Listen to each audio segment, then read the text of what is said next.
آپ پاک فرماتے ہیں. کیسے پاک فرماتے ہیں؟ کبھی دعا سے پاک فرماتے ہیں، کبھی نگاہ سے پاک فرماتے ہیں، کبھی اپنے دست شفا سے پاک فرماتے ہیں، کبھی چادر کو اوڑھ کر پاک فرماتے ہیں، کبھی قدم رکھ کر پاک فرماتے ہیں، کبھی توجہ دے کر پاک فرماتے ہیں. یہ ساری خاصیتیں اللہ رب العزت نے اپنے محبوب کے اندر رکھ دی ہیں. فتح مکہ ہوا، نبی پاک صلی اللہ علیہ وسلم دوسرے دن کعبے کا طواف فرما رہے ہیں. کعبے کا طواف کرتے کرتے صحابہ ارد گرد موجود ہیں، اور ایک شخص جو ابھی اسلام کے اندر داخل نہیں ہوا، لبادہ اوڑھ کے وہ بھی طواف کر رہا ہے، اور اس کی بغل میں ایک لمبا خنجر وہ بغل میں دبائے ہوئے، اس ارادے اور نیت کے ساتھ کہ جو ہی مجھے موقع ملے گا میں بانی اسلام کو قتل کر دوں گا. وہ شخص کون ہے؟ تاریخ اسے فضالہ کے نام سے یاد کرتی ہے. بعد میں اسلام لائے ہیں، حضرت فضالہ ہیں. وہ پیچھے پیچھے آ رہے ہیں، دل کے اندر یہ ارادہ ہے، یہ خیال ہے کہ جو ہی موقع ملے گا بانی اسلام کو قتل کر دوں گا. یہ ارادہ، یہ تخیل، یہ خیال لے کر پیچھے پیچھے آ رہا ہے، وقت کو بھانپ رہا ہے، موقع تاڑ رہا ہے. جب اس کے دل کے اندر یہ خیال غالب آ رہا ہے، میرے آقا تاجدار مدینہ صلی اللہ علیہ وسلم پیچھے مڑ کر اس کی طرف دیکھتے ہیں.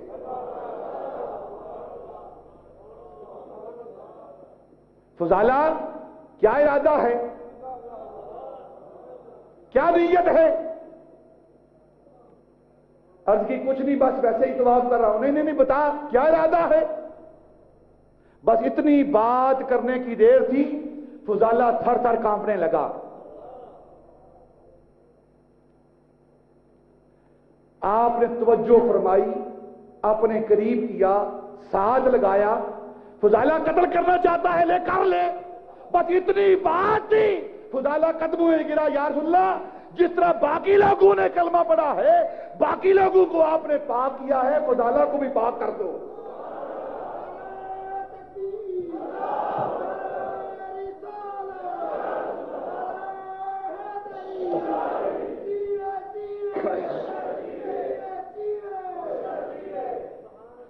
کبھی نگاہ سے پاک کرتے ہیں، کبھی دستے شفا سے پاک کرتے ہیں، کبھی دعا سے پاک کرتے ہیں، کبھی چادر ردا اوڑھ کر پاک کرتے ہیں. نبی پاک صلی اللہ علیہ وسلم منبر پر تشریف فرما ہیں، اور حضرت امام حسن تشریف لائے، اپنی گود میں بٹھایا. پھر امام حسین تشریف لائے، اپنی دوسرے پہلو پر بٹھایا. بٹھا کر پھر سیدہ طیبہ طاہرہ سیدہ فاطمہ الزہرا رضی اللہ تعالی عنہا کو بلایا، اپنے پاس کھڑا کیا. پھر مولا علی کو بلایا، بلا کر اپنے پاس کھڑا کیا اور اپنی کالی کملی اوپر اوڑی. اللہم ہؤلاء اہل بیتی، یا اللہ یہ میرے اہل بیت ہیں. فَاذْهَبْ عَنْهُمُ الرِّجْسَ وَيُطَهِّرُكُمْ تَطْهِيرًا. اے اللہ یہ میرے اہل بیت ہیں، میں اپنی کملی ان پر اوڑھ رہا ہوں، ان کو پاک کر دے، ان کو پاک کر دے. پھر کیا ہوا کہ وہ اہل بیت پاک ہو گئے. یہ مصطفیٰ پاک کرنے کے لیے، تزکیہ کرنے کے لیے آیا ہے.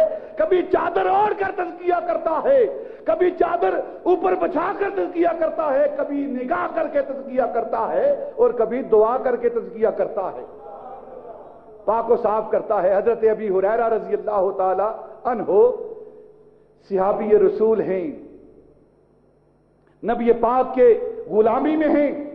ایک دن نبی پاک تشریف فرما ہیں، اور حضرت ابو ہریرہ رضی اللہ تعالیٰ عنہ پیچھے بیٹھے ہوئے ہیں. اداسی ہے چہرے پر، غم کے آثار ہیں. نبی پاک نے دیکھا، اپنے پاس بلایا، ابو ہریرہ آگے آؤ، کیا بات ہے، آج اداسی ہے. آج چہرے پر رونق نہیں ہے، بشاشت نہیں ہے؟ کیا سبب ہے کہ میرے ہوتے ہوئے ابو ہریرہ تو غم زدہ ہے؟ میں تیرا مشکل کشا نبی جو موجود ہوں، بتا کیا معاملہ ہے؟ عرض کی یا رسول اللہ آپ کا غلام ہوں، کلمہ پڑا ہے، اللہ رب العزت کی بارگاہ سے امید رکھتا ہوں اللہ رب العزت آپ کے صدقے میں ابو ہریرہ کو جنت عطا کرے گا۔ فرمایا ابو ہریرہ اس میں کیا شک ہے؟ تیرے جنتی ہونے کے بارے میں کیا شک ہے؟ تو جنتی ہے پھر پریشان کی ہوتا ہے؟ عرض کی یا رسول اللہ میں تو جنت میں جاؤں گا، آپ کے ساتھ ہوں گا، لیکن میری ماں جو ابھی تک اسلام نہیں لائی، آپ کی غلامی میں نہیں آئی، وہ جہنم کی آگ میں سڑے گی۔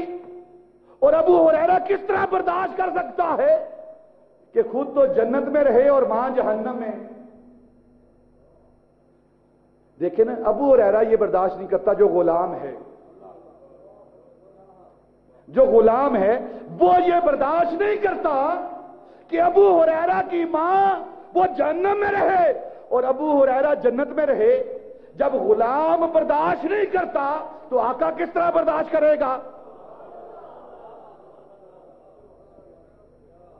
آپ نے فرمایا کیا چاہتا ہے ابو ہریرہ؟ عرض کی یا رسول اللہ دعا فرمائیے اللہ میری ماں کو ہدایت عطا فرمائے۔ نبی پاک صلی اللہ علیہ وسلم نے ہاتھ اٹھائے، یا اللہ ابو ہریرہ کی ماں کو ہدایت عطا فرما، ابو ہریرہ کی ماں کو ہدایت عطا فرما۔ یہ بات، یہ دعا ابھی مکمل نہیں ہوئی، ہاتھ چہرے پر نہیں پھیرے، حضرت ابو ہریرہ بھاگ کر اپنے گھر کی طرف جا رہے ہیں۔ صحابہ نے پوچھا ابو ہریرہ ٹھہر تو جاؤ، ابھی نبی پاک کی زبان سے بشارت سن لو۔ فرماتے ہیں میرے دوستو، میرے نبی کے صحابہ، تمہیں بشارت کا انتظار ہوگا، میں ابو ہریرہ دیکھنا چاہتا ہوں کہ میری ماں کس طرح کلمہ پڑھتی ہے، میری ماں کس طرح کلمہ پڑھتی ہے۔ آپ بھاگتے ہوئے دوڑتے ہوئے گئے تو کیا دیکھتے ہیں کہ گھر کے دروازے سے ذات جو نالی ہے وہاں سے صابن اور پانی آ رہا ہے۔ دروازہ کھٹکھٹایا، اماں نے اندر سے آواز دی ابو ہریرہ ٹھہر جا، پہلے میں پردہ کر لوں، کپڑے پہن لوں اور اس کے بعد دروازہ کھولتی ہوں۔ دروازہ کھولا، پوچھا اماں جان کیا معاملہ ہے؟ فرمانے لگی بیٹا خود ہی اسباب پیدا کر کے، خود ہی اہتمام کر کے مجھ سے پوچھتی ہو کیا معاملہ ہے؟ وہ ایک ہستی، ایک شخصیت، ایک ذات بس وہ میرے سامنے آئی ہے، اس ہستی نے ہاتھ پھیرا ہے، اپنا دست شفا پھیرا ہے اور میں نے کلمہ پڑھنا شروع کر دیا ہے۔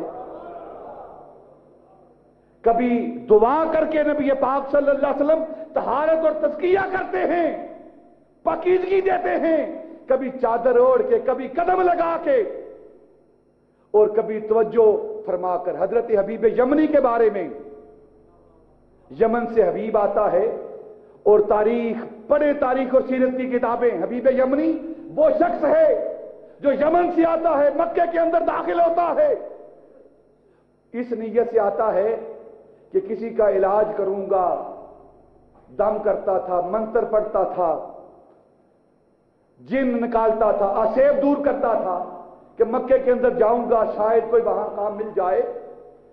ابو لہب، ابو جال، دوسرے کفار کعبے کے گرد بیٹھے ہیں، ایک اجنبی کو دیکھتے ہیں کہ ایک اجنبی آیا ہے، پوچھتے ہیں کدھر آئے ہو، کیا معاملہ ہے، ہمارے شہر میں داخل ہوئے ہو، کس ارادے سے داخل ہوئے ہو؟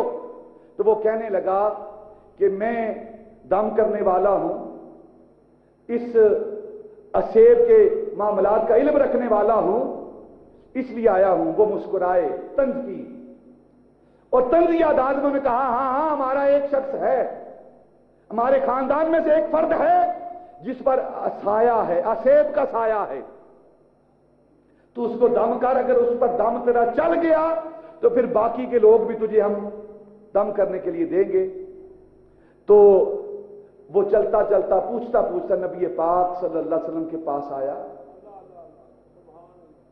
مجھے معلوم ہوا ہے کہ آپ پر سایہ ہے، سائے کا اثر ہے، میں ان جنات کو دور کرنے کے لیے، اسیب کو دور کرنے کے لیے، تمہیں دم کرنے کے لیے آیا ہوں، اور سنا ہے تو بھی جادو کرتا ہے۔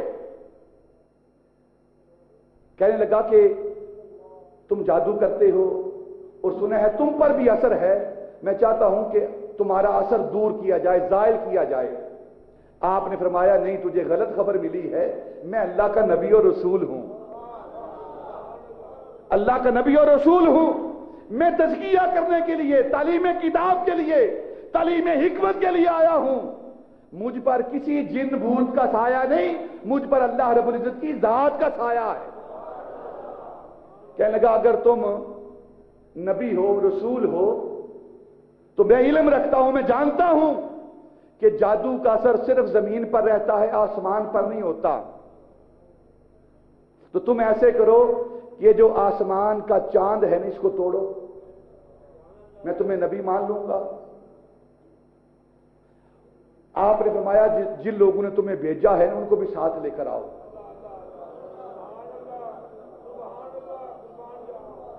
جبل ابی کے بیعت پر سب اکٹھے ہوئے، کفار بھی، حبیب یمنی بھی، نبی پاک بھی۔ نبی پاک نے پوچھا حبیب کیا ڈیمانڈ کرتا ہے، کیا چاہتا ہے تو؟ کہنے لگا مجھے علم ہے کہ جادو کا اثر زمین پر نہیں چلتا،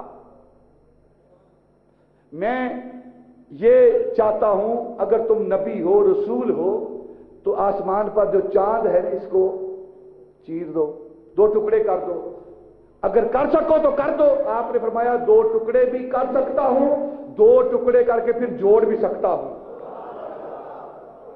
یہ بات کر کے آپ نے اپنی انگلی کا اشارہ کیا، چاند کے دو ٹکڑے کر دیے، کائنات نے دیکھا، دیکھنے والوں نے دیکھا، حبیب یمنی پر اثر ہوا۔ کہنے لگا بات ٹھیک ہے، جو کہتا ہے ٹھیک ہے، لیکن دل کے اندر ایک اور خواہش پیدا ہوئی کہ ایک کام تو آپ نے کر دیا ہے، عرض کی میرے سینے کے اندر ایک اور خواہش ہے۔ آپ نے فرمایا وہ خواہش میں بتاؤں تو بتائے گا، تو بتائے گا؟ وہ خاموش رہا۔ کہنے لگا اگر آپ بتائیں تو کیا بات ہے؟ آپ فرمانے لگے تیرے دل کے اندر یہ خواہش ہے کہ تیری بیٹی بیمار ہے،